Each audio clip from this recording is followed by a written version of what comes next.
दोस्तों, international news में आप सभी को एक बार फिर से नमस्कार। तो शायद भारत ने भी बांग्लादेश पर डील डालकर और उनको हल्के में लेकर बहुत बड़ी गलती कर दी है, क्योंकि बांग्लादेश ने अब कुछ ऐसा कर दिया है जिससे भारत को यह दिन देखना पड़ रहा है। और हाल ही में खबर निकल कर आ रही है कि भारत की नई दिल्ली में एक प्रोटेस्ट होना शुरू हो गया है, जिसमें अब इस बात की मांग शुरू हो गई है कि बांग्लादेश में एक्सपोर्ट होने वाले सभी जरूरी प्रोडक्ट को भारत के द्वारा पूरी तरह से बंद कर दिया जाए और उस पर पूरी तरह से बैन लगा दिया जाए।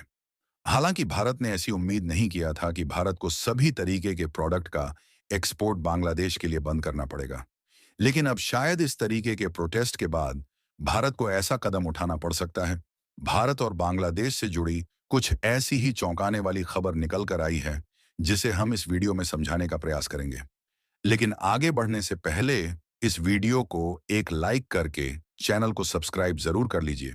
क्योंकि ये आपके लिए 1 सेकंड का काम है, लेकिन इससे हमारी काफी बड़ी मदद होती है। दरअसल पिछले 19 सितंबर की बात है। बांग्लादेश के खागरा जिला में जो चकमा समुदाय के लोग रहते थे,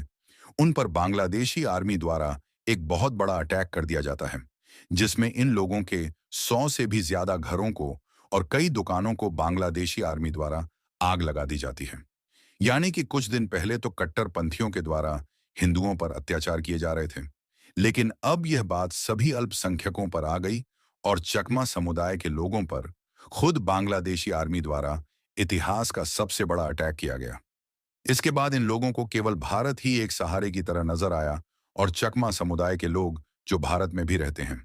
इन्होंने भारत के विदेश मंत्री एस जयशंकर और पीएम मोदी के नाम एक चिट्ठी लिखी, जिसमें साफ साफ कहा गया कि भारत को बांग्लादेश की अंतरिम सरकार मोहम्मद यूनुस के साथ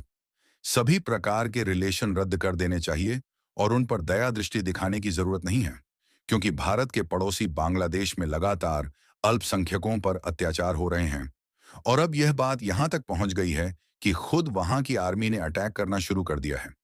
लेकिन इसके बावजूद यह बात अभी भी समझ नहीं आ रही है कि आखिरकार ज्यादातर देश इस मामले में अपनी आंखों पर पट्टी बांधकर क्यों बैठे हुए हैं, और बांग्लादेश के द्वारा इस तरीके की हरकतों पर कोई भी देश कुछ भी बोलने को तैयार नहीं है। फिलहाल हम इस खबर की चर्चा इसलिए कर रहे हैं क्योंकि भारत के पड़ोसी देश में इतना सब कुछ होने के बावजूद भी इस खबर को बहुत कम लोगों ने कवर किया और शायद ही आप तक यह बात पहुंची होगी। फिलहाल बांग्लादेश के द्वारा इस तरीके की हरकतें करना और आर्मी द्वारा बेवजह अल्पसंख्यकों पर इस तरीके के अटैक करना, ये बात भारत की नई दिल्ली तक पहुंच चुकी है और जंतर मंतर में चकमा कम्युनिटी के द्वारा इस बात को लेकर बहुत बड़े लेवल पर प्रोटेस्ट किया जा रहा है। और उनकी तरफ से दो सबसे बड़ी डिमांड की जा रही है। पहली डिमांड तो ये है कि भारत सरकार किसी न किसी तरीके से चकमा कम्युनिटी के लोगों को बांग्लादेश में बचाया, और दूसरी ये डिमांड की जा रही है कि बांग्लादेश में भारत के द्वारा जो एसेंशियल प्रोडक्ट्स यानी कि उपयोगी सामानों का एक्सपोर्ट किया जाता है, उसे पूरी तरह से बंद कर दिया जाए और उस पर हमेशा के लिए बैन लगा दिया जाए, ताकि मोहम्मद यूनुस को उनकी गलती का अंदाजा लग पाए कि उनकी तरफ से कितनी बड़ी गलती की जा रही है। और यहाँ पर भारत सरकार को भी ये बात समझ में आ रही है कि हमने बांग्लादेश पर जितना ज्यादा डील देने का प्रयास किया, बांग्लादेश उतना ज्यादा उछलने लगे